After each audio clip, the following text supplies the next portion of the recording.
I bought a shirt that says Namaste in bed. And I just thought it was like the funny thing where you just add in bed to everything, you know? And then Bryce was like, no, it's like stay in bed. And I was like, oh, I thought it was something sexual. It was a fortune cookie.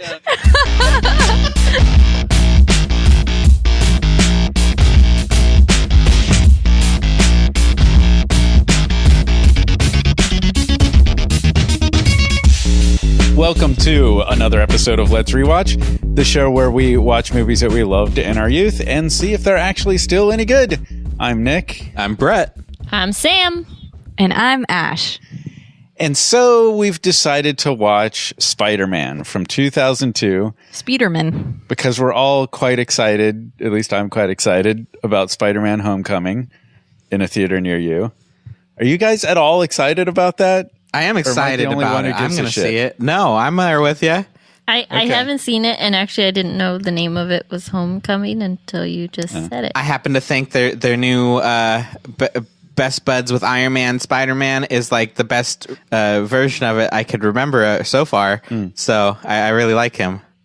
Yeah, there was a arc in the comic books right before Civil War called Iron Spider, where Tony Stark built the suit for Spider-Man and kind of mentored him, and I think they're kind of leaning into that in this movie. I think you'll enjoy that. I think there's some good stuff there. Rad. It's a little bit different from what you're used to with Spider-Man.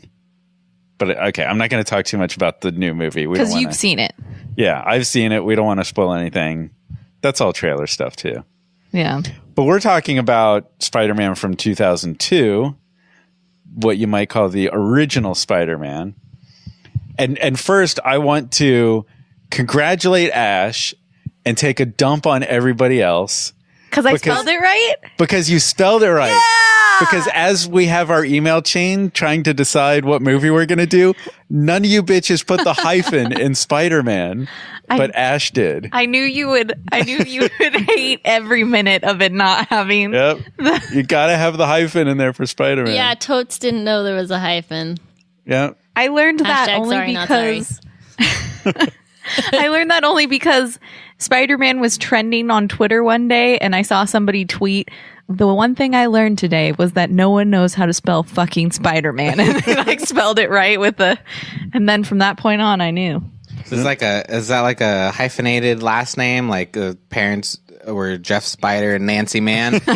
Exactly. Nancy Mann. So he decided to be. That's a really good way to remember movie it. about Nancy Mann. She's a Nancy Man. She walks around with her top hat and bow tie. Yes. Like a real Nancy Man. Maybe that's, don't be a negative Nancy. Maybe she's a villain. I don't know. You write a whole new series of books. Can we? So it might be Sam Raimi's big mainstream break. He was kind of this sort of, I don't know if I would call him an indie guy, but he was always kind of this cult favorite sort of guy. Is this the director? Yeah. Okay, yeah. You know Sam Raimi, Evil Dead. Yeah, we hang out all the time. Yeah. We're best bros.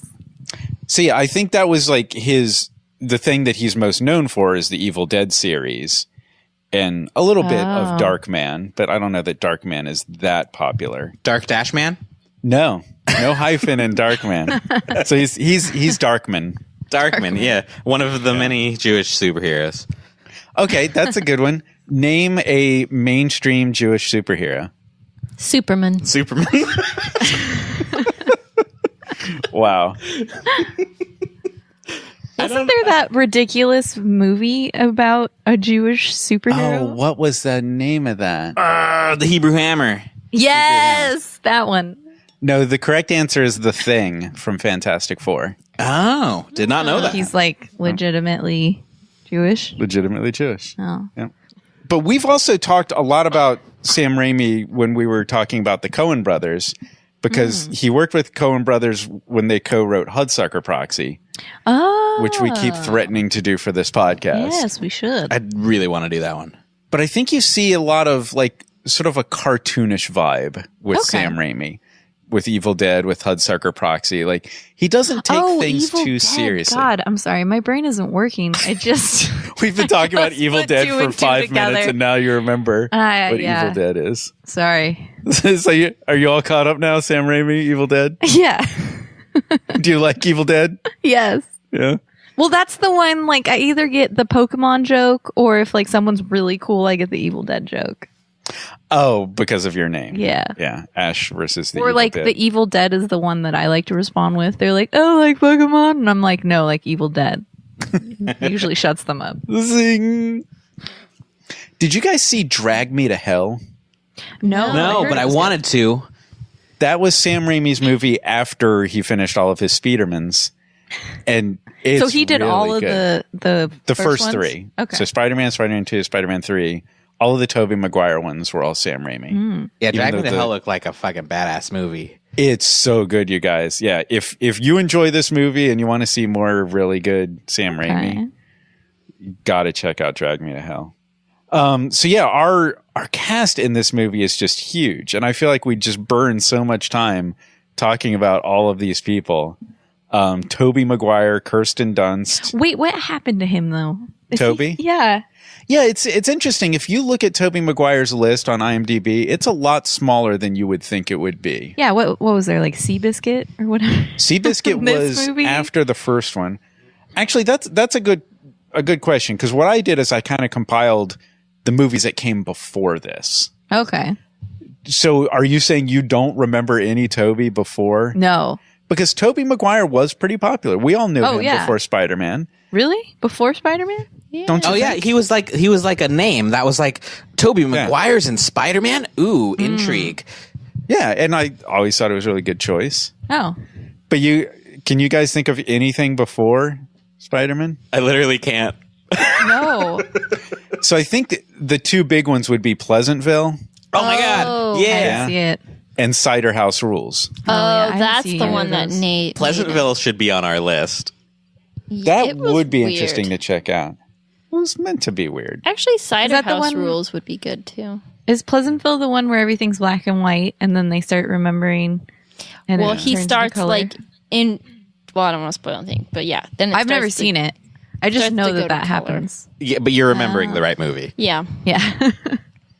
But he was also in Ice Storm, the Ang Lee movie, which I've mentioned before is pretty fantastic. Is that the name? Ice Storm. Ice colon, Storm? the Ang Lee movie. Yeah. Well, it's Ice Storm, an Ang Lee joint. Oh. No, but I think that's where everybody started noticing him, was from the Ice Storm. And then Pleasantville, Cider House Rules, and Wonder Boys were the big ones before Spider-Man. But then we've got what I think is the epitome of that concept of the it girl. Mm-hmm. I think at this time, Kirsten Dunst was absolutely the it girl in Hollywood. Oh, yeah.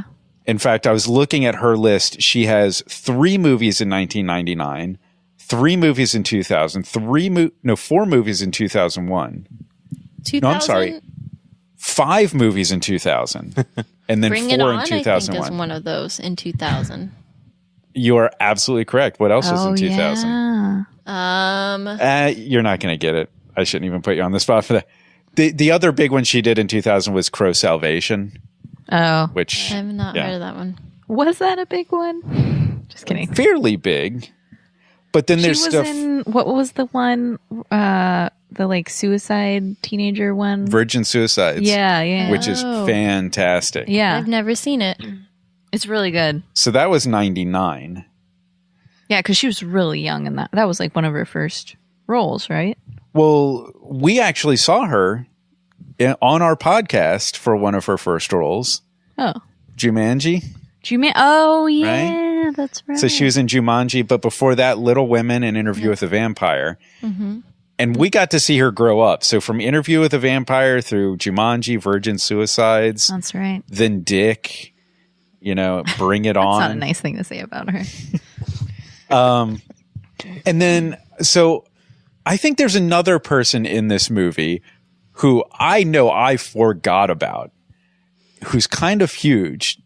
Who else do you think of when you think of this movie? Is it the Willem friend? Dafoe isn't in this one, is he? Willem Dafoe is, yeah. Oh, okay. Absolutely. I do know that Willem Dafoe was And in them. that's not the one I'm thinking of, but Willem Dafoe I think is fantastic. I know who it is, and I can't think of his name. Yeah. It's the friend Fucking.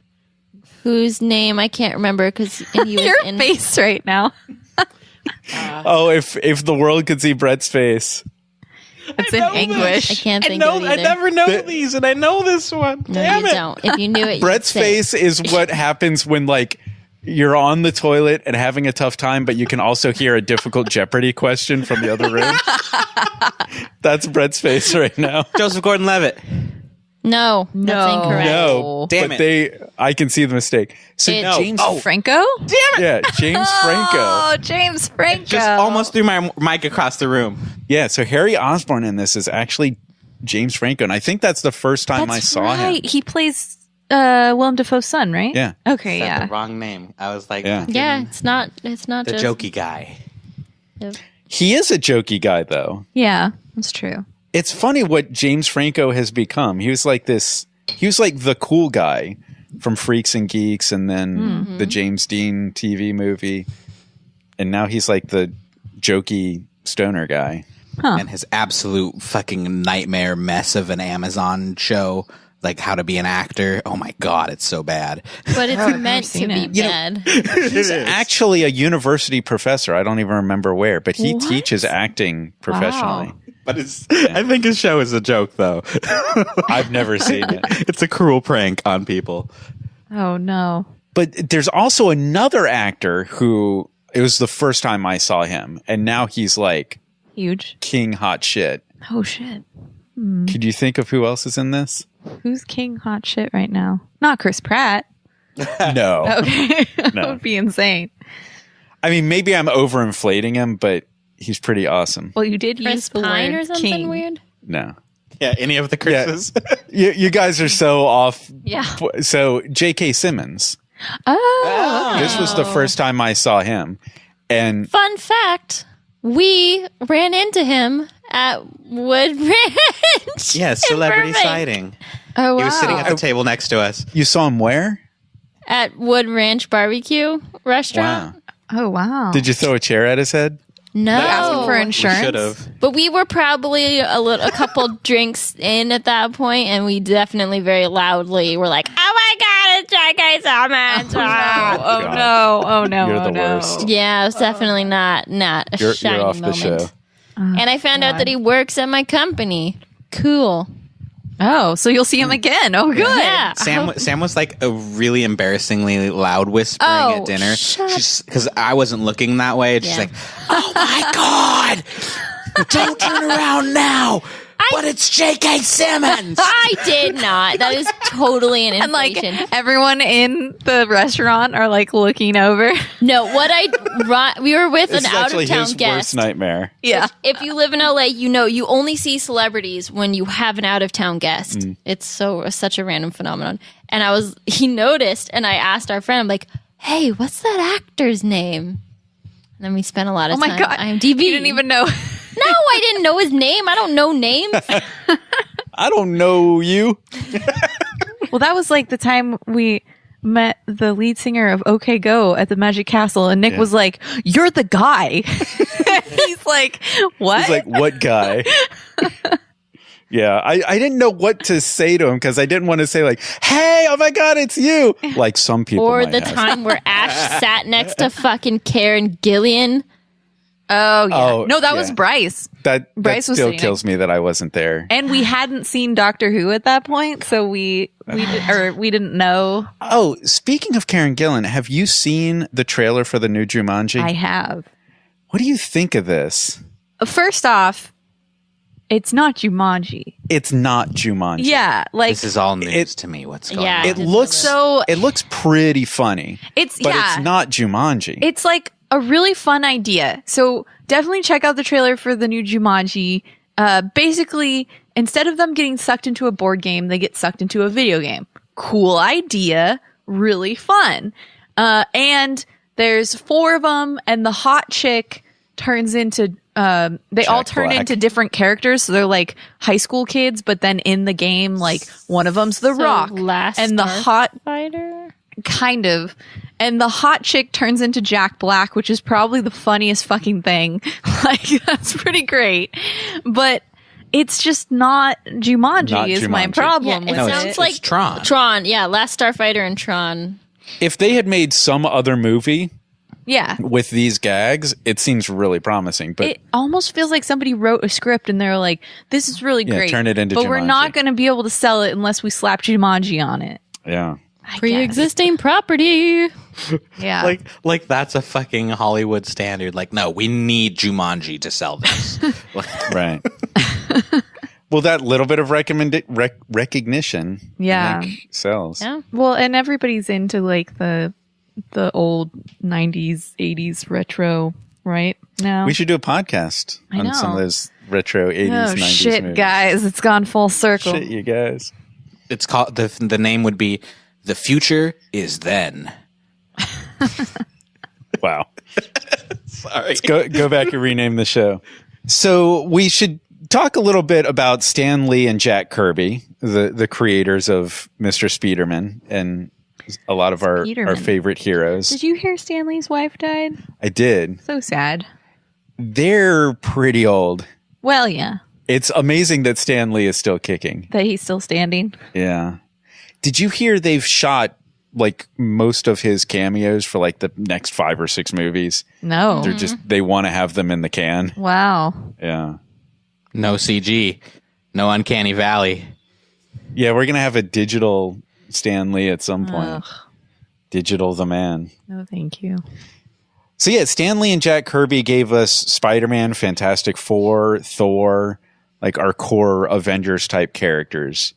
And this is like Spider-Man is in my mind like number one core comic book hero. Like this is definitely the one that I grew up with. Besides Superman, right? Yeah, Superman I think is super core, but what I grew up with was Spider-Man. That was always my guy. Hashtag aesthetic supercore. Did you guys read any of these books growing up? No. I was reading the Japanese manga and anime. Okay. And, I mean, I wasn't reading anime. I was reading the mangas and watching the animes. I have a Spider-Man compilation book on my bookshelf right next to me. I did read the Spider-Mans a bit. Okay. So when this movie came out, were there expectations for you? Like when you think like what has to be in a Spider-Man movie? Do you have anything? Well, maybe Spider-Man. Getting bit by a spider. That's the thing is the Spider-Man movie I wanted is the next one. I wanted that Doc Ock. Okay. So still the Tobey Maguire Spider-Man 2 with Dr. Octopus. Yeah. So for you, the core villain is Octopus. Death. And I kind of felt that way too. Like if you'd asked me before this movie came out, I grew up with Dr. Octopus. But I think that Green Goblin is the right way to go, as core as that is to the origin story. I kind of think that this movie is the perfect origin story for Spider-Man. Didn't they like reboot this? Famously. Do it again and again. I mean, that's what everybody's complaining about. So 3 movies with Tobey, then 2 movies with Andrew Garfield. Yeah. Completely different, reboot, different story. His origin was really good too, even though I didn't want to rewatch. I want to say the first half of the thing was really good. So you're feeling like the way they worked the parents more into it? I think the way that Andrew Garfield, their exploration of him discovering the powers was actually a lot more fun than I remember this being. This one was more about like the superhero plot and like there was this big serious thing going on, but that one really got into like the character's head of like, oh shit, like what the fuck is going on? I have powers now, But then on the other hand, I think they made one of the worst possible decisions is they made him cool. And when I think about Take that, Tobey Maguire. Well, yeah. What is core to Spider-Man is he must be the nerd that everybody in school takes a dump on. He's got the worst luck. You know, he tries to be good. He tries to do the right thing, and the world just punishes him for it. And he absolutely cannot be popular. He cannot be cool. People cannot like him. So, okay. And that's where I think the Tobey Maguire, Sam Raimi movies, they nailed it. But with Andrew Garfield, suddenly he's cool. He's got a skateboard and he's good looking and the women like him and all that stuff. And I think that's bad for Spider-Man. Bad Spider-Man. Agreed. I'll yeah, I'm there with you on that. Did anyone in the Spider-Man movies ever just like whip out some bug spray and just try to like? No, that would be the 1960s Batman. That's what you're looking Spider for. repellent bug spray. Yeah. He actually had the bat shark repellent spray. Oh my god! Love that in his fucking helicopter. Yeah. Wow. Well, I mean, that's where you'd need it. Why would you need to get rid of a shark in your helicopter? I think Batman saw Sharknado coming 50 years early. So that's, we're talking about expectations before the movie came out. But what about now? Where do we sit now? Is this a good movie? Do you remember? Did you all see this movie? Clearly you all saw this movie. Yeah. Yeah. Yep. I think we had it on DVD, and I remember my dad and brother watching it a lot. So, but it wasn't like a movie that I remember how I felt about it. I just remember seeing it. So you don't have an opinion on it? No, surprisingly, I don't. No expectations at all. I think it's going to be just kind of run-of-the-mill superhero movie that feels very of that era. Okay. I think it's going to be an okay story with flaws, but generally entertaining and not terrible. Okay, well, Sam's a black hole here. Any of you others got some? So I think I remember. I feel like I'm going to maybe confuse this movie with the first Hulk movie, just in like style. Was the Hulk movie the one that they like really committed to the comic book thing and they do the transition? Oh yeah, that's the thing I okay. love about that movie. I love that too. I remember seeing that and being like, "Fuck yeah, I'm into this." Yeah. So I can't say what I was going to say about that then because that's a different movie. But this one I do remember liking. And I guess we've come 50 plus episodes, and it's time that I fess up to the fact that I don't like superhero movies, guys. I saw this movie and I liked it, and I was like, and done.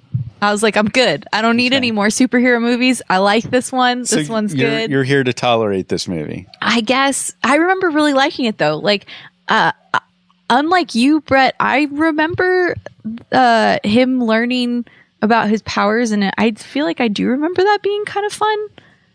And there being some gags around it, but maybe I'm thinking of a different superhero movie because there's been so fucking many now that they all. Yeah, it's very saturated right now, Yeah. and I love every bit of it, but I would definitely understand if people don't. I just remember seeing this movie and I was like, oh, superhero movies are going to be a fad now, but they'll just be a fad. They'll pass. And now it's like several years later and I was so wrong. But I just... You're like somebody in 1945 being like, oh, that cowboy movie was okay, but that's not going anywhere. Yeah. But I remember really liking the end of this movie. I would like to send a shout out to the super awkward upside down kiss scene because I think that's still going to be super awkward. I thought that's in like the second or third one. Really? I think it's in this one. I'm not going to say. Oh no. Are we That's gonna play some interesting. bets, So you think it's weird and awkward? Yes. It's so only weird and awkward if you've tried it. It looks romantic on screen, and then we're like, let's try this. And then we're like, nope. Hollywood magic doesn't work. I just remember in the movie too going like, that's just so weird. I don't know. I don't think it's that's weird. one of the most iconic images from the comic book is him hanging upside down from a web. I think it would work in a comic. You know, like, Well, I'm not saying the kiss is iconic from the comics, but him hanging upside down on a web like that, you see all over the comics. And so they took that image and added the kiss to it. which is, it's just And weird. the sex appeal. With like Kirsten Dunst, and I very clearly remember her nipples because it was like, you are not What? wearing a bra. Well, it was It's raining and you're yeah. not wearing a bra and you're kissing upside down, and this is like so weird. I don't know. I just remember it like they're trying to make it sexy so much that they went past sexy and now it's just awkward. You and I saw all the same things and reacted to them completely differently. Well, you are a guy, so I guess. But I distinctly remember that scene. I remember the ending of this movie very clearly and really liking that. I don't know, the seriousness of it. Yeah, let's talk more about that after we done watched it. Yeah. But I've got things to say there. I think Sam kind of brought up an interesting point though, where like I'm afraid this is gonna feel horribly dated. Like really dated. I don't know. I hope it doesn't. 15 years ago.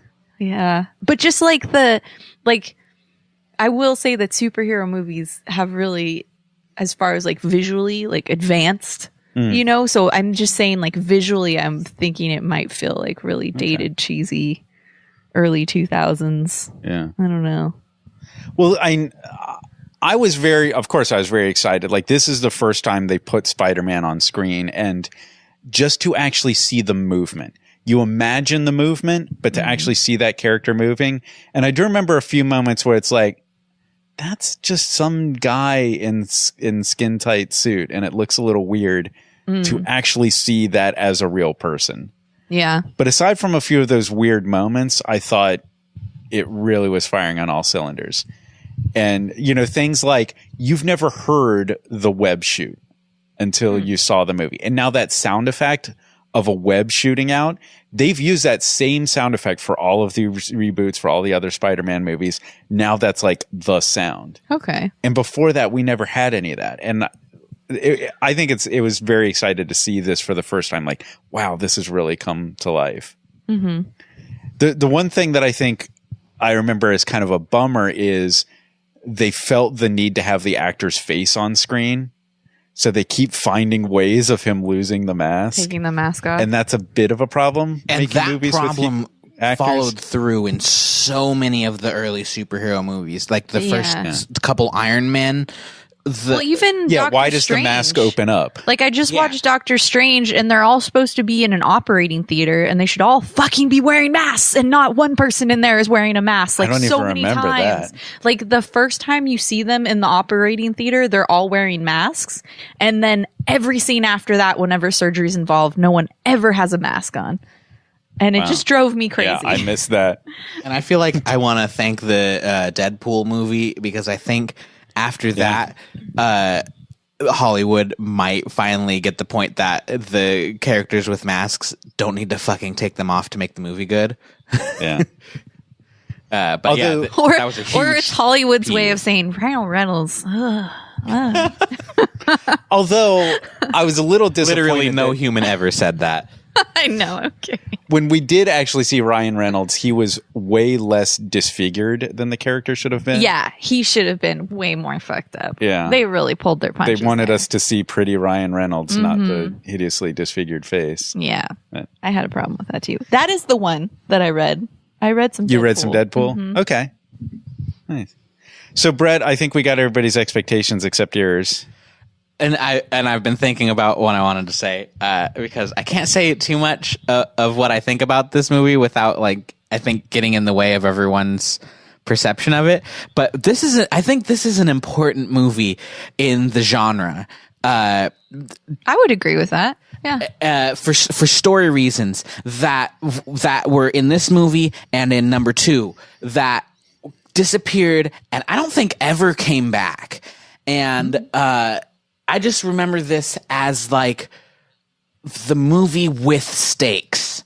In all of the superhero movies, it doesn't matter that the rest of them are saving the world. This is the one that had real human stakes and fucking people got hurt in like emotional ways. And Interesting. Yeah. and I'm looking forward to seeing if that's true because I know the CG is going to be dated as fuck. But like, I think the story is really going to hold up, and I'm looking forward to watching it. That is super important because, strangely enough, it's like there's nothing more boring than an entire city collapsing and killing millions of people. Yeah. Yeah, But that somehow has no gravity to me anymore. Yeah. I mean, that was my whole problem with Guardians of the Galaxy 2, where I was like, oh, and it just so happens that they're saving the universe, even though, you know, it was like really like, Yeah, I think smaller stories with personal stakes are way more impactful. Spider-Man is about Spider-Man versus another dude, or maybe a chick if they ever get around to like bring fucking equality into the situation. But like, Black Cat or something. Yeah, you don't have to fucking like fight a planet to have a good movie. yeah. Well, there's kind of a division in Marvel between street level heroes and Avengers. You know, you've got your Daredevil, your Iron Fist, Luke Cage, street level. Okay. And Spider-Man is definitely street level. But I mean, I think there's ways, because, you know, you're talking about like, oh, a whole planet exploding. I don't really care. But Star Wars still manages to make me care when a planet is going to be like exploded. And because so it's like, you have that personal connection with Leia. Exactly. Yeah. Or like, you know, just any of the characters. You have like a good personal connection. And I don't mean like the main characters. I mean the characters in danger. And that's like my problem with Guardians of the Galaxy 2 is like, I have no connection to these people. Why should I fucking care about these people who the thing is going to explode on? Like, none of those are the main characters, you know? Well, even like compare blowing up Leia's family's planet, which I'm blanking on the name. Alderaan. Thank you. And the planet or the moon in the new one, Rogue One. No, not Rogue One. Sorry. Too many. Force Awakens. In the Star Wars reboot, where they blew Force up Awakens. like half a fucking solar system, and like, what did they blow up? I don't know. Whatever. It's gone. Yeah, because you don't have somebody, a character that you're connected with that has a personal connection. Like the reason why you care about Alderaan is because Princess Leia is going to be hurt by it. Name the planets they blew up in the new one. Name them. Even one. Well, maybe no one. Well, wasn't it the one with the city one that's in the second Star Wars? Coruscant? Yeah, it wasn't Coruscant. Was that what they blew up? I assumed it was because it looked like it, but maybe. Yeah, I'm pretty sure that was one of them. With what's her name from Doctor Who? It's there? not her. What? We've had this conversation. It's not her? Yeah. Oh, never mind. Well, I cared because I thought it was her. I would have liked. I would all take a turn being wrong about that. I would like to think that they would have given her a line. Yeah, right. Yeah, and I think that's been kind of a problem with the core Marvel movies is that they focus on the heroes and the heroes are awesome and the villains have not been so good. And the stakes have not necessarily been so interesting. Yeah, I mean, that's another. I guess I'm just throwing it all on the table now. So you all know I don't really like the superhero movies, but that was my other problem with Doctor Strange was like, what is this bad guy's motivation at all? Like, he didn't seem to have any motivation. I'm sorry, I really thought Dormammu was very is a boring. tough character to put on screen. Yeah, like I was like, I don't understand. He just one day woke up and was like, you know what? I'm going to the dark side. And I was like, what? Oh, yeah. Mads Mikkelsen, that character. Yeah. I don't know. But all of them. What's funny is the Marvel TV shows do villains right. Oh my God, so right. Yeah. Purple Man and Cottonmouth. Totally. Kingpin. Maybe because they have more time to develop them. I think Kingpin's like one of my favorite villains. Yeah. Well, But that also might be the guy. Yeah, I mean, Kingpin was awesome, but Purple Man in Jessica Jones, like, Creepy that as is hell. unforgettable. Oh, I never finished. Unforgivable. Yeah. Yeah. Yeah, So- Jessica Jones, man, that was a killer series. I still But of haven't course- finished it. Oh, you've got to finish it. But of course, Spider-Man is not core Marvel. It's, run by a completely different studio, so it doesn't follow all the same rules. And I think it doesn't quite fall into, like Bret was saying, it doesn't fall into that particular trap. But we'll see. We'll see how we feel. So I think we've got some expectations. So at this point, you might want to pause the podcast and check out Spider-Man. It's not on Netflix. Did we even check? Why do we even do this? We never check. We never. Brett, just edit this out. Yeah, can we cut this segment? Yeah. So, yeah, you might want to watch Spider-Man and join us after the movie and see how we all feel about it.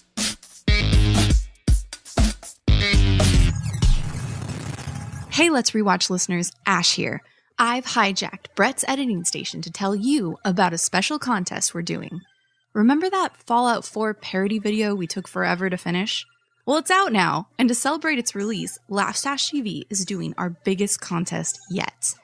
We wanted to thank all of you for sticking with us by giving away some awesome Fallout loot, including a Fallout 4 Pip-Boy edition. To enter, all you have to do is sign up for our Laughstash TV newsletter to receive email updates so you never miss a video, podcast, or contest release again.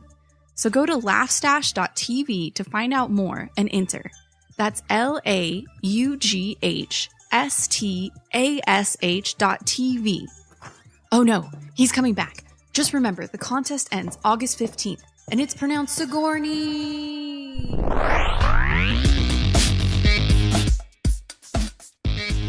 Spider-Man does whatever a spider can. Spins his web any size. Catches thieves just like flies.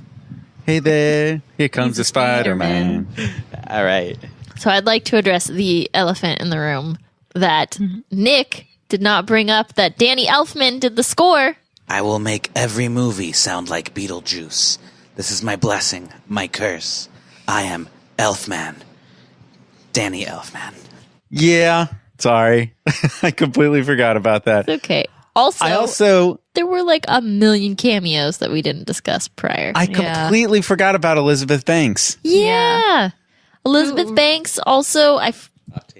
Octavia Spencer. I remember that one. And then the guy from True Blood that married the hot stepmom from Modern Family. Never seen True Blood. I'm not following any of this. Oh my God. Can you give us a character name from Spider-Man? He's the hot werewolf. There's only one. There was no werewolf in this Joe movie.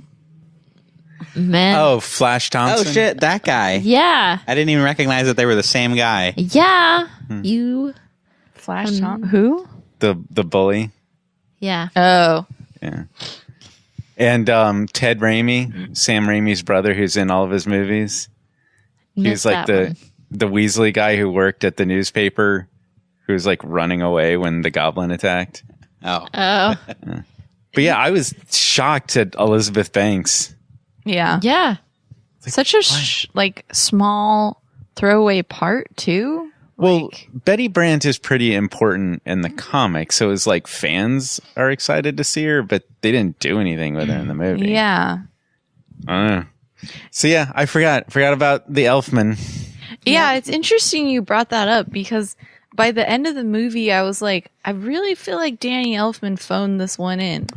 Well, when I originally saw this movie, and this was very much one of those big YouTube video essays that came out recently, it really struck me that this movie had no theme. Yeah, it really doesn't. Superman had such a strong theme for the character, the Tim Burton Batman.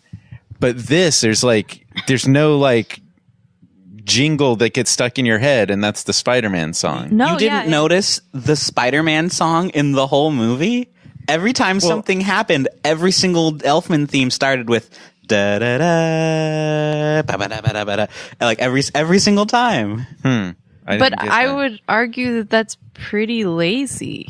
That doesn't make it good. Who are you to I'm judge just the shocked that Elfman? Nick didn't notice. Well, yeah, and I didn't notice. I didn't have any particular theme that stuck with me coming out of this. I wouldn't say that it was very obvious. And so that has become the norm lately with superhero movies, and that's what that YouTube video essay was all about. Yeah, it's interesting. I know the one you're talking about, the one that makes the argument that the only superhero theme is the Spider-Man one, right? Is that the one you're talking about? I don't remember that. It's probably the same one. There's one I've seen where they go around asking people on the street, like, sing the theme song for Thor or whatever, you know, Right. like, and Yeah, people that's don't fine. know the theme song, and then they're like, sing the theme song for Spider-Man, and then it's they're claiming that, you know, Spider-Man has the stronger branding, but it's interesting. But that was the old TV show. Right, or yeah. cartoon or whatever They're it was. making the argument for the films, but if you look at this film, it suffers from the same problem. Yeah. So early in the superhero resurgence, too. It just felt like the music was like, wherever an obvious place is to place music in a film, we just, you know, like there was nothing special, unique. It was very much just like a background track, you know? It didn't feel like it. It did feel very Elfman-y. Really? I didn't even feel Very. Nah. like it felt. Like, especially when he was flinging through the streets and stuff. Yeah, I kind of wonder like how much of that is like Elfman does the same thing every time versus the studios are just like no, like a little more like the other stuff you do. And he's like, but I want to write a new song. Well, Elfman's definitely a guy with a style. So I think everything's going to sound a little bit similar. But I guess that's the point that I'm trying to make is I didn't feel like it sounded like Danny Elfman at all. Like Weird. if you told me that somebody else scored this film, I would believe you because it just felt like basic temp sort of music that they just found, you know, like I don't mean temp as in it didn't sound smooth and final. I just You mean hear that, temp. Danny Elfman? Your music sounds like fucking temp music. I'm just saying this film in particular, like I guess I'm down pretty hard on the Elfman. Well, we've been rewatching the Harry Potter series, and in that series, That's John you know, Williams. I thought it was Danny Elfman in a few of them. I'd have to I don't look it know. up. Your main Harry Potter theme, which they used through the whole series, was from the first movie, which was Williams. Oh, was it? But Oh, maybe okay. there were other composers that came in and Oh, used that theme. well, still, it's still a good example of something that you know the theme music is really strong. Yeah. and That's this movie so really. important.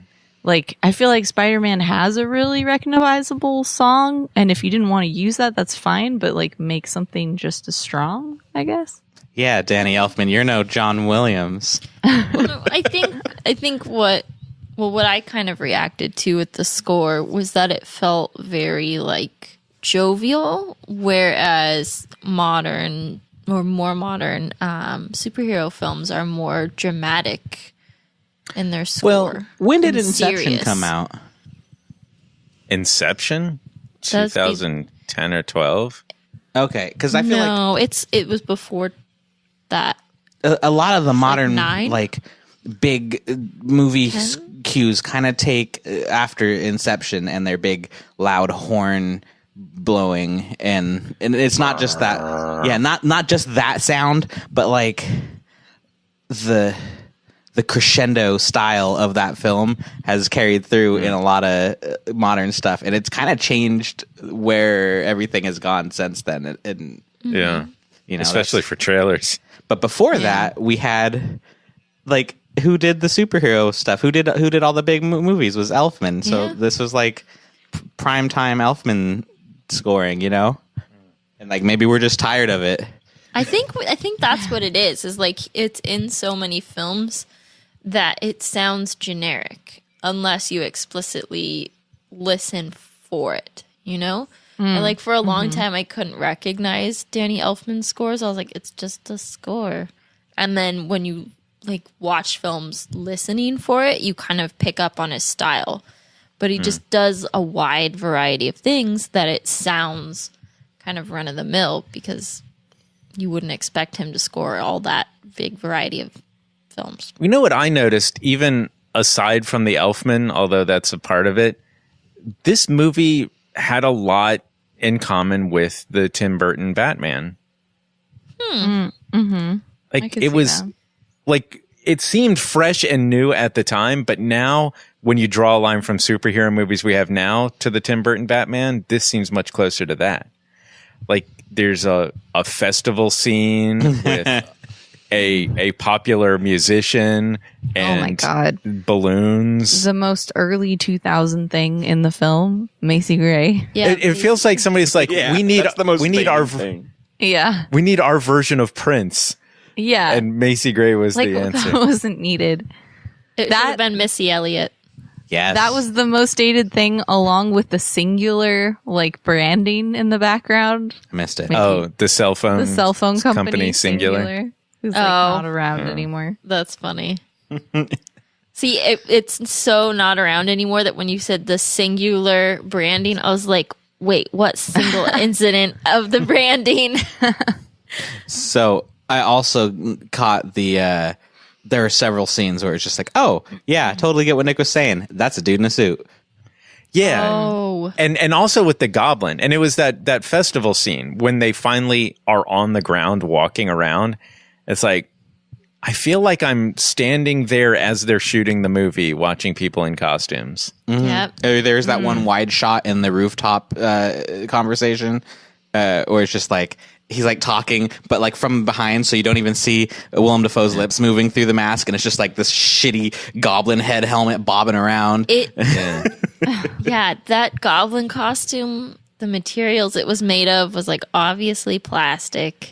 And I felt like they didn't light it to try to make it not look like plastic. Yeah. And it felt very Jingle All the Way. Yes. Yes. And I think it's a bad choice to make it like, okay, we see his eyes, but we can't see his actual mouth as he's talking. Well, you could see it sometimes. Yeah. Like there was one time where you could see it and he just looked like the alien from Alien with like double mouth. It was really weird. Double mouth. That didn't it just work. didn't work. And then, it was kind of like what you were saying about the like Hollywood wanting to take the mask off all the time on like Spider-Man. But it's funny because I guess it's just hindsight, because now that we've seen it done really well with Deadpool, it makes sense. But in this movie, every time Spider-Man talked with the mask on, I was like, why is his jaw not moving? I was thinking that too. It really looks like he's not even talking. Yeah, it's like a really weird choice now that I think about it, but maybe it's just hindsight. Now that I've seen Deadpool, it like feels really weird. I totally didn't notice that, but there were times bothers where I me didn't now. realize. Yeah, like there were times I didn't realize he was the one talking, because it would cut to a close-up of him and his mouth wouldn't be physically moving under the mask. I also find myself wondering a lot whether, is that even Toby in that suit? Oh, yeah, Did probably they even not bother to get Toby on set that day? Yeah. Or, I mean, yeah. There was also all the horrible CG body suit. Oh, yeah. I definitely know what you're talking about. I don't want to call it horrible because it was pretty cutting edge for the time. I know. But when it suddenly when turns everyone kind of looks like Jell-O. Yeah, that wobbly rag doll. Yeah. It's definitely noticeable. Looping back to Harry Potter, it's that weird, like when he's in the first movie doing the Quidditch, With the match. Quidditch. Yeah. Oh, yeah. Yeah. It's so painful. There was definitely a few moments in Spider-Man where it looked like that. Yeah. But overall, I was actually kind of impressed with the CG, particularly when he's in his suit. Like those are the like money shots, obviously, that they like spent a lot on to make look good. And yeah, that's it true. was not as bad as I was expecting for 2002. So yeah, they definitely spent the money on Spider-Man and not the Green Goblin. Yeah, like whenever I know. he was the CG, it was like so bad. That's actually the one place where I didn't feel like it was the man in the suit problem. Like, because I guess I'm just used to the Spider-Man suit or whatever. Because that never felt weird when he was running around, and it's just it was just the Green Goblin's big extra plastic bits and all that. It's the weird oversized head. Like, Yeah. where that's not very threatening, like a big baby head on a tiny body. Or like, very military. Like, were they surprised that they were going to lose that contract? Yeah. like Oscorp, we cannot have our soldiers running around looking like this. Right. Well, you did see their competition. It was like a capsule kangaroo or whatever. They did kind of sell it by having all of those masks in the penthouse apartment. Like, I could see the suit was part of the military contract, but he made his own mask because he loves masks. But those masks were so much cooler. Yeah, I like your thought process. And I think the production designer... Sam Raimi's thought process. I don't know. I think it might have been the production designer's thought process, because was it incorporated into the script or the story really in any way? No. It's just in the background and you're drawing a line. Yeah. And I like the line you're drawing, but I wish that it was like written into More the script. explicit. I wish that the mask that he wore was one of the masks off the wall, you know, like, Or more closely inspired by. yeah. I don't want him just wearing a wooden tribal mask. That's I don't know. I think that'd be sick. I think it'd be way scarier. The movie you're asking for is The Mask. No. But looping back on that, I thought the set design was really great. Like, particularly in his aunt and uncle's house. Yeah. Like, it told a lot about who they are. And they had all of this, like, Oh my nice God, that stuff, wallpaper but though. old that stuff. wallpaper. Yeah, and like the scene after the graduation, you know, like everything about her is very dated for the times, but very like well put together. And, you know, you can tell they're like a couple that did well, but has always like lived within their means and tried to save money and like, you know, try to put the best foot forward for their now son. So it was interesting. I liked it. I think a lot of times in movies, like they like portray like poor or average or middle class people and put them in like these freaking mansions and like multi-million-dollar homes, and you're like, it's not relatable. You know, like we've all had a grandparent or an aunt or an uncle with a house like that. So does James Franco look like the kind of guy, I guess spoilers a little bit, that might just snap and kill someone? Because I get that feeling whenever I see him in a movie, and I think they saw that in him. What is that a spoiler for? Life? Like you think James Franco is going to kill somebody? No, Spider-Man's the other one, and then he's like, I'm also going to be the bad guy. I don't know about that. I don't get that vibe from him, but my God, was he the worst part of this movie? You think so? Oh my God. That man teaches an acting class, really? Yeah. Yeah, like I like James Franco, and I'm definitely glad he discovered this like stoner humor thing, because this was not his thing. This was I don't know. Like, sure, his performance was not great, but if you're a casting agent and you're looking at Willem Dafoe, and then you're looking at James Franco, you're like, God, yeah. this kid fits the role. That's what Bret said, and it's totally Like partway true. through, I was like, they're so believably related. Yeah. Yeah, but I don't know if that trumps just bad acting, though. Yeah. I don't know. So The acting gene is not genetic. But it's Keanu level. You know? Yeah. I get it. I would put it a little bit above Keanu level. Really? Really? I mean, it depends which Keanu, but At least Yeah. Keanu. I don't know, Reeves. Sam. really? Maybe it didn't bother me that much. I don't know.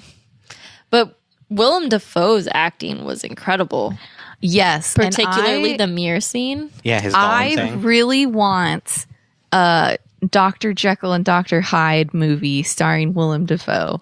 I want to see that after this movie. I think that'd be amazing. And that, I think, is probably the most true to the Norman Osborn character. That insanity of the goblin inside his head manipulating him. Like that's important for that character. And now that they're kind of sort of bringing Spider-Man into the official Marvel universe, I'd really like to see a new Norman Osborn take on a big role in the overall universe. Because he's really big in the comic books. He's like one of the major villains across all of... Oh, so he The whole- doesn't just die right away. Oh, what are you saying, in comic books or what? Well, in the movie, he just died, right? Right. But now with the new Spider-Man movie, it's a reboot. So they could bring in a new version of Is that another character. fucking reboot? How many? We You were didn't know talking that? about this. This is We the were new just Spider-Man. talking about that. I know there's a new Spider-Man. It's a reboot. I asked you before why they were rebooting it again, and you told me it wasn't a reboot, so I thought it was. No, it's definitely a reboot. And the reason is now they're actually plugging it into the whole Marvel movie universe. So Yeah. now they can have Captain America and Iron Man, and they can have them with the Avengers and everything. Was it Sony my- before that owned the rights and Marvel finally got them back? Sony still owns the rights. This is a special arrangement. Oh. So Sony's still going to make spin-off characters into other movies, and they own everything Spider-Man related, but Spider-Man himself is tied into the rest of the Marvel universe. Interesting. It's this weird extra special deal. But I guess my question was, you make it sound like this bad guy didn't just die right away. Like he's a bigger bad guy throughout the whole overarching story of Spider-Man. Yeah, in the comics, absolutely. Oh, okay. Yeah. Yeah, I mean, come on. Comic book characters don't die. I could count on one hand how many comic book characters die and stay dead. Just like Disney characters. They never die either. Mufasa stayed dead. Yeah, a lot of Disney characters Came back stayed as dead. a cloud. Yeah. He did. Yeah. So, are you sure you want to see Norman Osborn in the new Marvel cinematic universe? Like, would they do him like a really good evil Justice? Well, I'll tell you, if I had to choose between him and Kingpin, I'm going Kingpin. But I'd really like to see that. I'd like to see them bring Fantastic Four in and have Doctor Doom be a big bad for all of the Marvel universe.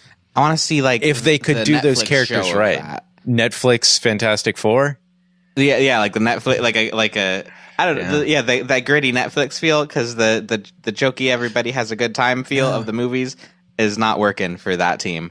Oh, you haven't seen the newest movie then? No, I have not. They did Dark and Gritty and it's garbage. Oh no. Fantastic Four needs to be bright and happy and family. That's the whole point. So I disagree with you completely. Is there just nothing that's going to make that franchise work though on in real life? Oh, they could definitely make it work if they did it right. I feel like it needs to be an animated movie. Because, like, that, it kind of reminds me of the vibe of the, what's that DreamWorks one? Incredibles? Yeah. Like, Oh, yeah, that's That very was much a ripoff of Pix- Fantastic Four. yeah. So, like, if they just redid, Incredibles 2 is Fantastic Four. So, Ash, I think you were right in the comic book tone, not in the editing trick of cutting comic book panels that the Hulk used, yeah. but in tone and feel, it's light, it's fun, it's over the top, it's goofy in that Sam Raimi way. Mm-hmm. And That's such a weird thing to hear. Goofy in that Sam Raimi way, I guess. he plays things very over the top, very hyper color. Yeah. And it works because he's set a tone. Mm-hmm. Yeah, it's never random. It's just like I didn't really feel like big. their transitions were really working, though. They're like, I'm going to do a weird montage where you see my hands and my face at the same time as my hand shot is in the background and I'm rotoed in front of it. Like, Spider-Man 3 Wolf Moon. yeah, like it just Like when wasn't- he's working on the suit. Yeah, I don't know. Or there was like a newspaper transition that they did. Like, those felt like too over the top. I really for me. liked the one where he held up the design for his costume and then that faded into the city. That one was a cool one. See, I'm on board with all that. It's you've set a tone and it works for the light comedic elements of this character. It didn't Yeah. bother me. I liked it. But there's a difference between like light and comedic and just like cheesy. And that's Sam Raimi's job. Sam Raimi lives in that gray area in between. And Yes, Sam Raimi's always maybe- halfway to cheese. maybe you don't like Sam Raimi. No, I do. I would argue that the original Evil Dead is not cheesy at all. Really? Oh yeah. It's an interesting thing to say. I mean, I would say that Army of Darkness Army of is Darkness cheesy, but absolutely the is. original Okay. Evil Dead is like a legitimate horror film. Okay. Yeah, I but then wouldn't it say. immediately takes a left turn into wacky from then on out. Like, I think you're thinking of the second one. yeah, that's what. The first one was scary, and then they abandoned that and went crazy. Yeah, but I'm just saying he's not always. No, not always, but that kind of seems to be his when he's firing on all cylinders. Mm-hmm. Hudsucker Proxy is very much that. But even like the wacky and Evil Dead 2 and even Army of Darkness works much better for me than perhaps it's just that these transitions felt dated you know, like Yeah. it felt like something somebody did on iMovie or whatever, you know. The movie did overall feel dated. It Yeah. felt like things happened way too fast, even though the movie itself didn't feel like it was fast paced. It didn't feel like it was a fast rhythm, but it's like, okay, we're 3 minutes into this movie and he's bit by the spider. And also that very same night, the Green Goblin is becoming Green Goblin, and like stuff's just happening really quick, and we're not taking time to be with these characters. And there wasn't really like a clear definition of the passage of time. Like they graduated, and then next thing you know, he's running into her on the street, and you know, after she gets off work, and you're like, well, how long has it been? since Let's they've be seen each clear. other? He never accidentally ran into her. He was straight stalking her since high school. Yeah, she's like, I've got a superhero stalker. And the answer is yes. Yes, Yeah. you do. The thing that bothered me the most out of the film was, in my opinion, the bad writing that felt the need to recap the previous scene in the next. Like the flashback of the guy who stole the money. Like it happened 2 minutes so after. many times. They would flash back either audio or video of the two scenes back. And it's like, I just saw the scene like 5 minutes ago. You don't have to tell me the super mutant spiders in the beginning. When he's like, it's like repeating the thing that the lady just said 2 scenes ago. Like, I don't need that. Yeah. I don't need it. I wonder how much of an executive decision that was, because that sounds like one of those like superhero movies are new, and like if we don't fucking really over explain this, people are gonna be like, how the fuck is he shooting webs? It's like, no, we know what Spider-Man is, and they're like, no, America audiences aren't ready. Like, I guess, but it was like really obvious things, like when the guy who stole the money turned out to be the dude who shot his uncle. It was like they like flash back. Yeah, like Are we supposed to be surprised? I know. It was like obviously, duh. I don't know. It was stuff like that where it was like you don't need to give me this extra information. but on the flip back story side of it, that kind of shit doesn't happen in the new Marvel movies. Nobody ever loses like a loved one. Nobody ever learns a lesson anymore. Like, who dies? Well, Interesting. Thor's That's- parents. But like, he doesn't even know. Yeah, and Stark had some tragedy. The guy who was like his in the prison with him in the cave. Yeah, RDJ gets a pass. He's the only one holding it down on Team Marvel right now. Yeah. But like, I can't think of since Iron Man was like film number 1. Doesn't Captain America lose his love interest because she's like old? Technically, she loses him. Yeah. and then they get And then back, she gets an ABC series that was terrible and got canceled. but then like, doesn't he unfreeze and then date her granddaughter? Or something? Yup. Her niece. Super weird, dude. Super weird. Not cool. Yeah, there's very much of the tragedy of losing your parents that is common for Spider-Man, Batman, and Superman. You know, those are absolutely essential to making those characters who they are. But 2 of those were DC characters. True. Sure. But Superman was only DC much later. Oh, did he start as Marvel? Or is No, okay. I don't even know the name of the comic company that existed before DC. Yeah, he started because of, wasn't he War popularized II? during one of the world wars? I don't know. But like, yeah, there were comic companies before Marvel and DC, and these characters kind of came into whatever umbrella. Gotcha. Anyway, I've been saying for a couple of years that like the Marvel universe needs to have people start dying or something, because the bad guys are getting too big and they can't even have fights anymore. Like the last 3 movies didn't even have a boss fight, really.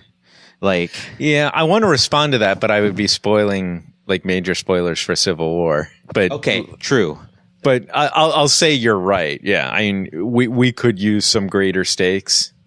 I think just like maybe what you're really looking for though there is just like better character development, because the thing that gives Spider-Man is like it really develops his character. It makes you understand why he's making the choices he's making, and that's why it always made that ending so great, is that he made the choice to give up his personal life for the betterment of the people around him so that he could continue to save people and save Mary Jane and all that, as opposed to like, you know, you look at Thor and maybe you're like, well, what's your motivation? You know, why do you really My motivation is a battle. Yeah. Well, Exactly. So basically what you're saying is this is why Spider-Man is the best. And you're right. Spider-Man is the best. Yes. And he's got the best mythology. He's got the best lessons to learn from his story. He's got the best tragedy. He's got one of the Totally, best yeah. all-time quotes of human history. But I think Really? also That's where you you're don't putting? you don't necessarily have to have a tragic background to have a more well-rounded character. Like, for example, I'm just going back to Doctor Strange because that's the one I just saw. But I just feel like the character choice of making him this hot shot surgeon who's rich and like really good at what he does was like a really bad character choice. Because if you look at Spider-Man's character arc, he goes from this nothing nerdy kid that nobody likes and nobody notices to this guy that everybody in the town respects and supports and loves, and you know, everybody notices him now. So he has like a character change. But Doctor Strange, I know that they're trying to shoe in the thing about him like caring about other people, but it really didn't work out. Like, I'm sorry, it just didn't play he's off. a jerk the whole time, and he didn't Yeah. earn any redemption. He won by Exactly. being a No, huge jerk. he totally did. He was humbled. Yeah. But He I didn't started really. he started with the ego, and he was broken down and had to find the humility before he could come back from that. And I'm sure that comes across in the comics, but in the film, In the film, that shit was way It- too fast. yeah, and it just didn't That movie work. needed 5 minutes of him studying yeah, or even and earning it. or even him like learning a serious lesson by like actually losing the girl, because like she, no matter how shitty he was to her, she was still always fucking there for him, and it just like never felt like.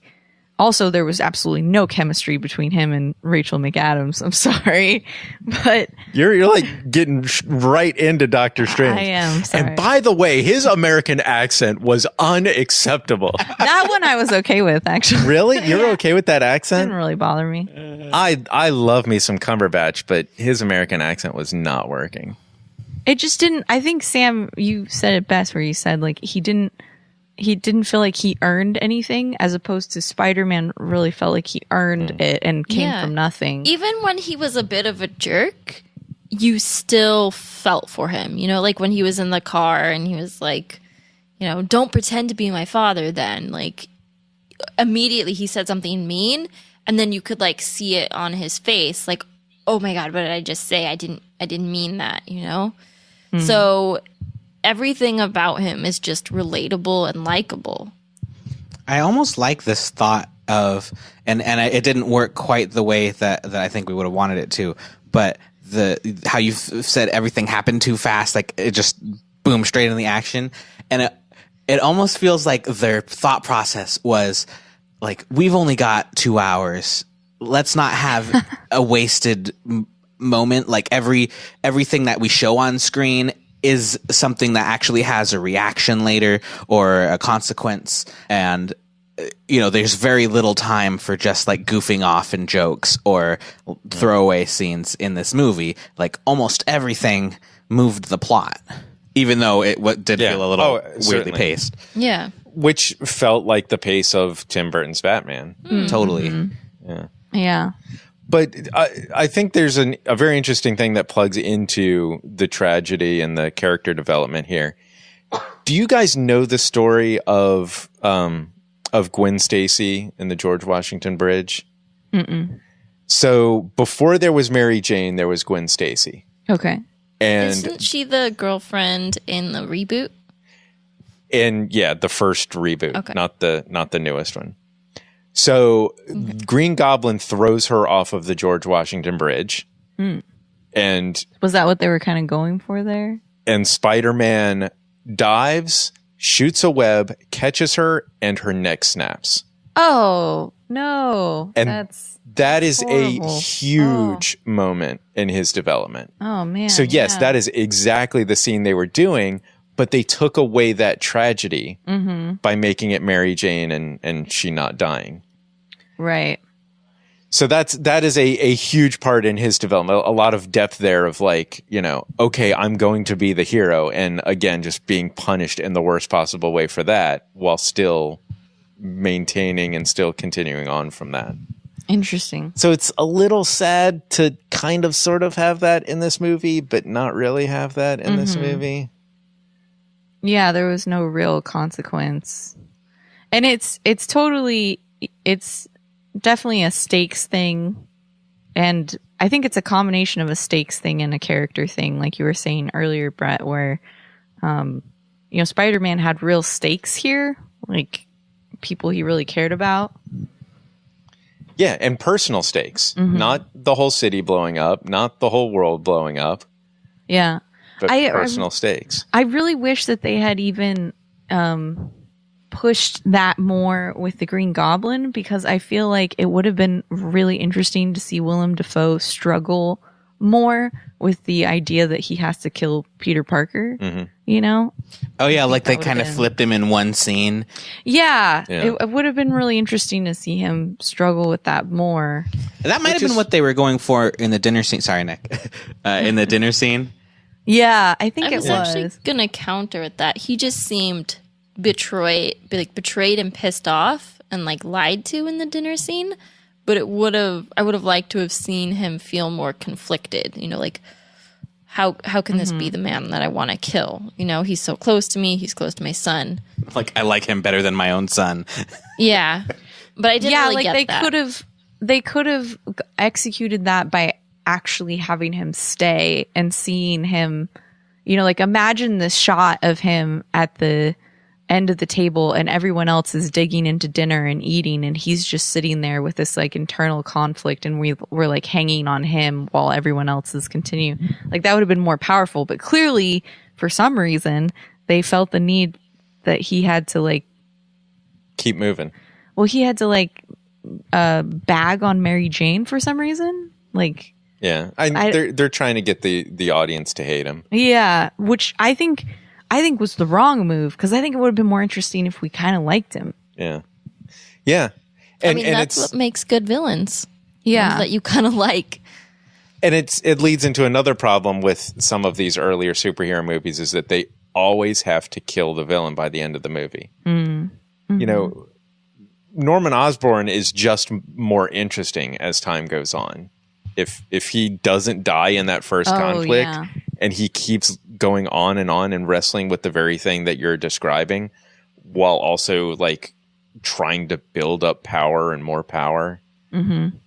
Or like perhaps it really is like a Dr. Jekyll and Hyde scenario where he feels guilty and bad for, these times when he has no control.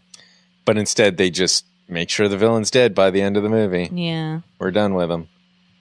Can I tell you guys my favorite line in this movie? Okay. My favorite line is, maybe I'll send you some Christmas meats. Who sends Christmas meats? Jonah My Jameson. family. What? Yeah. What they, are like, Christmas meats? like a basket of like dried meats and cheeses Oh, okay. Well, I and guess like fruit. Some I guess like that usually makes they sense. come with like a orange or a pear or something. I've just never heard somebody call them Christmas meats. Yeah, I haven't either. It threw me off, and I was like, "Oh, okay." Ooh, one more thing that I wanted to point out about this movie that I think made it very ahead of its time and was just an awesome subtle thing is that in the whole montage of like him fighting all the bad guys were white people. And usually the victim was some sort of like minority or like woman or ethnic person. Like it was super cool to see them like Beat white people. yeah.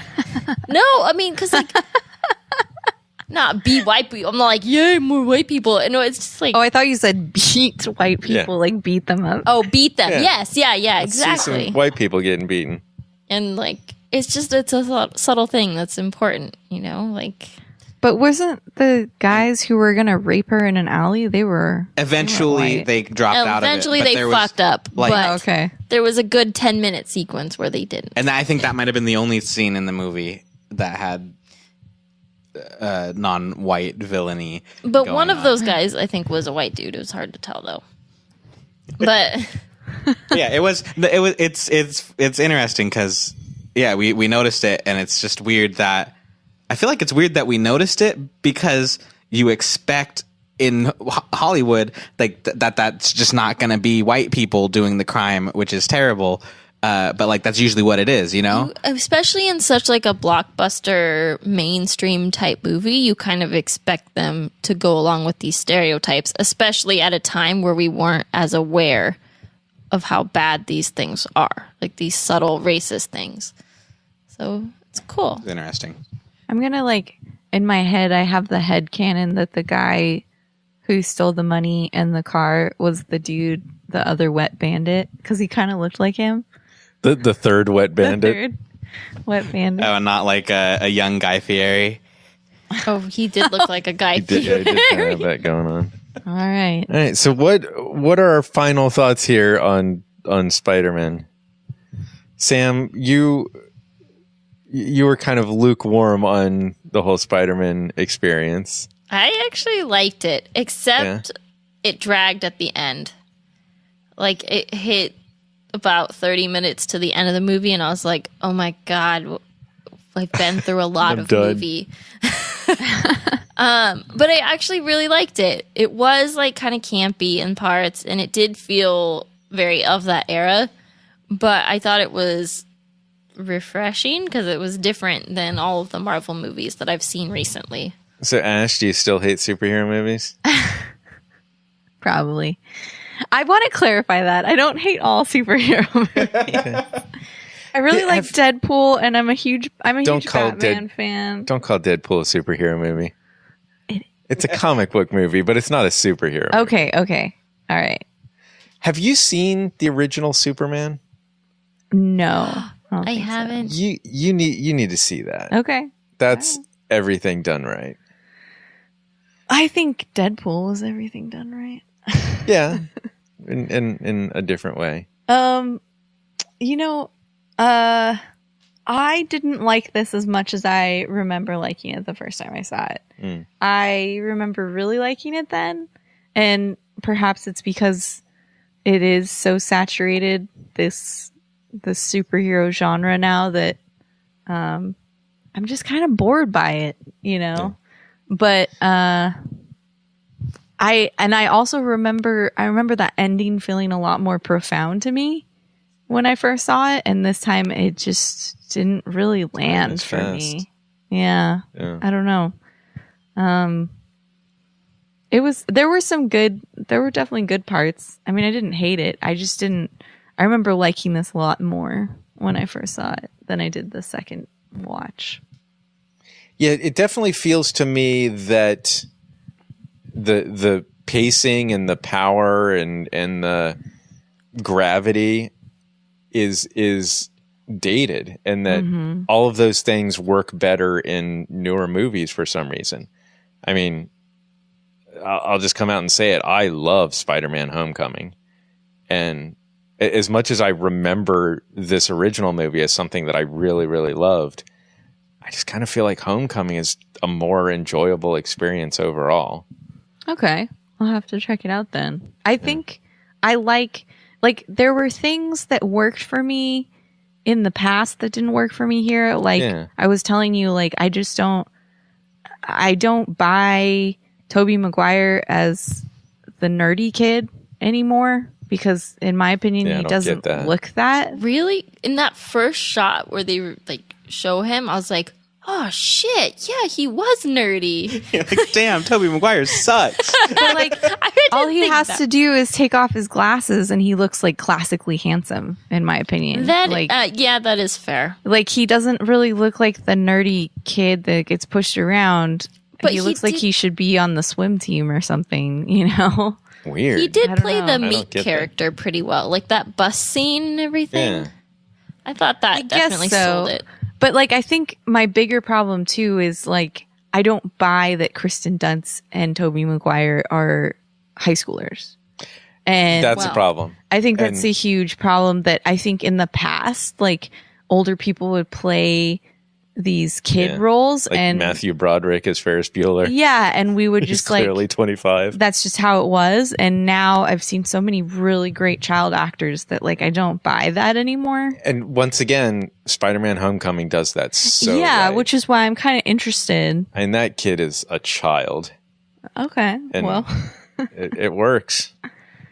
yeah. And I think that would, because there was something really interesting you told me about Spider-Man was that you said Spider-Man has always been a kid and always wanted to make himself not, you know, separate himself from that by calling himself Spider-Man, not Spider-Boy. And that never would have occurred to me or come across to me in this film because it just felt like, well, yeah, Tobey Maguire's a man, you know? Yeah. I don't know. Yeah. Just And- on some subconscious level, it just didn't completely ever come through. And it does work in Homecoming. Okay. Yeah. So your thoughts, Brett?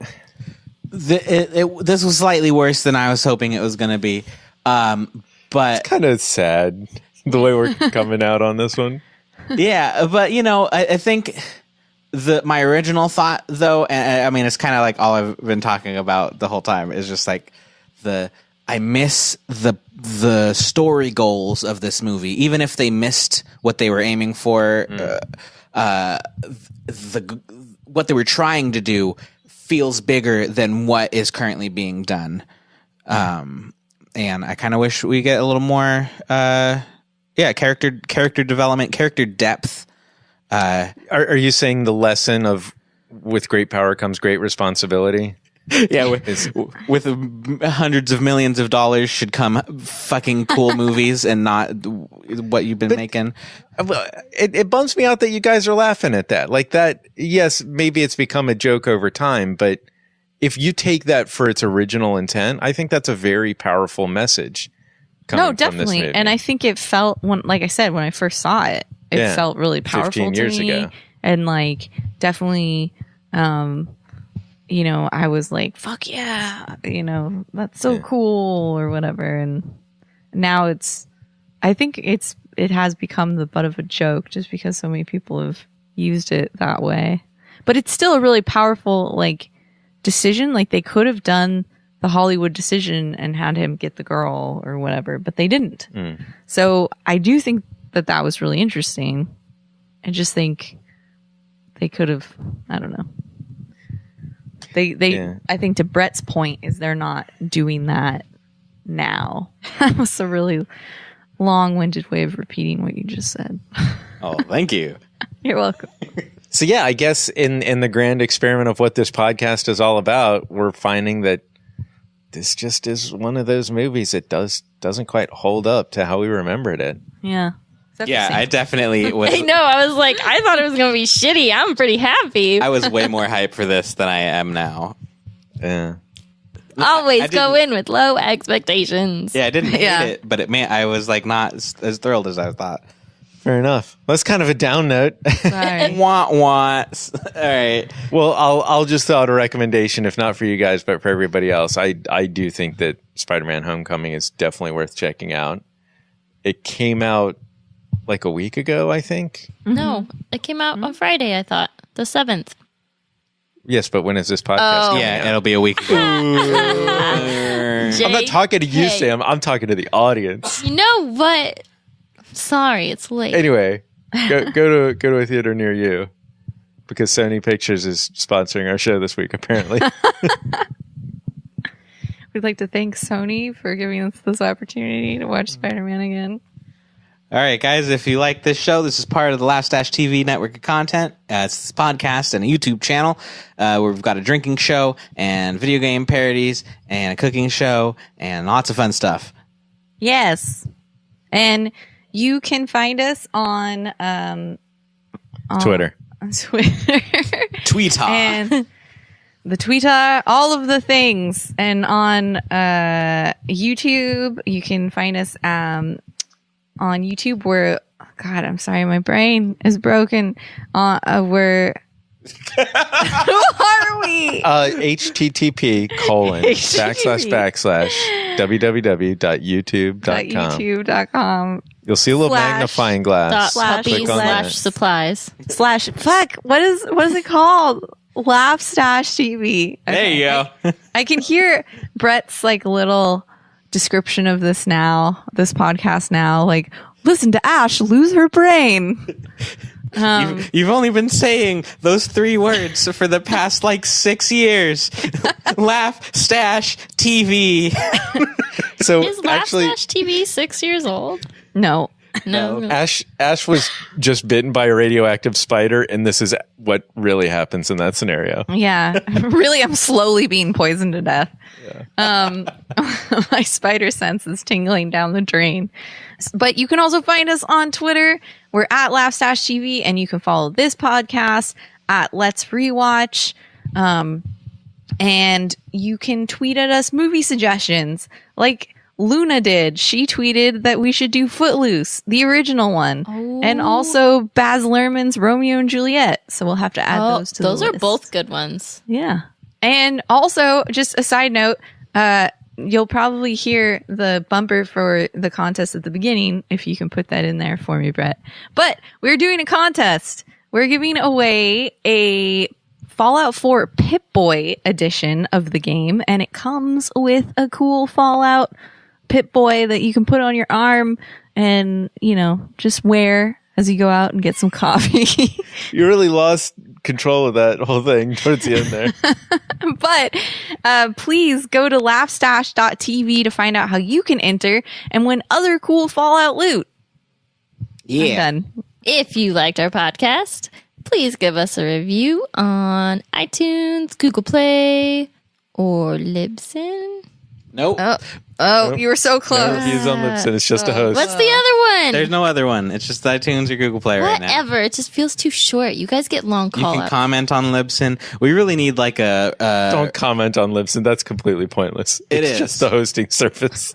It's like throwing a notebook into a black hole. Leave us a review on GoDaddy. No, it's not how the internet On works. Bluehost. But listeners, we need some reviews on that iTunes. We do. Fucking put them down. Can we have some reviews from people who like the show? If you like the show. If you don't like the show. If you don't like the show, get the fuck out. Why are you still listening? This is episode 57 or something. So much. Even if you don't like the show, thank you so much for being a dedicated listener. We really appreciate Yeah. it, despite what these ungrateful jerks just said. So make sure your podcast feed is up to date and spread the word. We'll be doing this all over again in another 2 weeks. Yeah, next week we're going to watch The Linguini Incident. It stars David Bowie. What? What? Can we really watch it? No. You really turned around on that one real quick. I did. Watch David Bowie eat linguine, in a weird way, probably.